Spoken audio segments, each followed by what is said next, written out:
Exodus chapter 13. Yahweh spoke to Moses and said, "Consecrate all the firstborn to me, the firstbirth from every womb, among the Israelites, whether man or beast, it is mine."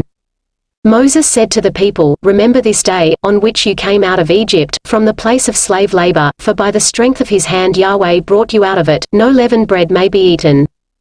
On this day, in the month of Abib, you are leaving, and when Yahweh has brought you into the country of the Canaanites, the Hittites, the Amorites, the Hivites and the Jebusites, flowing with milk and honey, which he swore to your ancestors that he would give you, then you must observe this rite in the same month.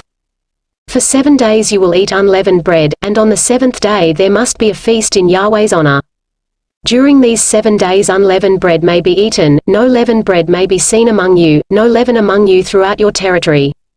And on that day you will explain to your son, 'This is because of what Yahweh did for me when I came out of Egypt.'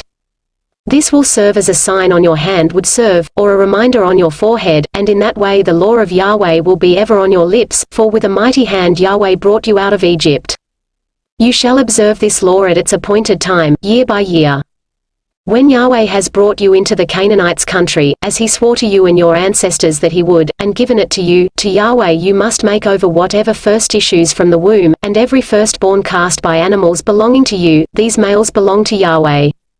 But every firstborn donkey you will redeem with a lamb or kid. If you do not redeem it, you must break its neck. All the human firstborn, however, among your sons, you will redeem. And when your son asks you in days to come, 'What does this mean?' you will tell him, 'By the strength of his hand Yahweh brought us out of Egypt, out of the place of slave labor. When Pharaoh stubbornly refused to let us go, Yahweh killed all the firstborn in Egypt, of man and beast alike. This is why I sacrifice every male first issuing from the womb to Yahweh and redeem every firstborn of my sons. This will serve as a sign on your hand would serve, or a headband on your forehead, for by the strength of his hand Yahweh brought us out of Egypt." When Pharaoh had let the people go, God did not let them take the road to the Philistines' territory, although that was the shortest, in case, God thought, the prospect of fighting makes the people change their minds and turn back to Egypt.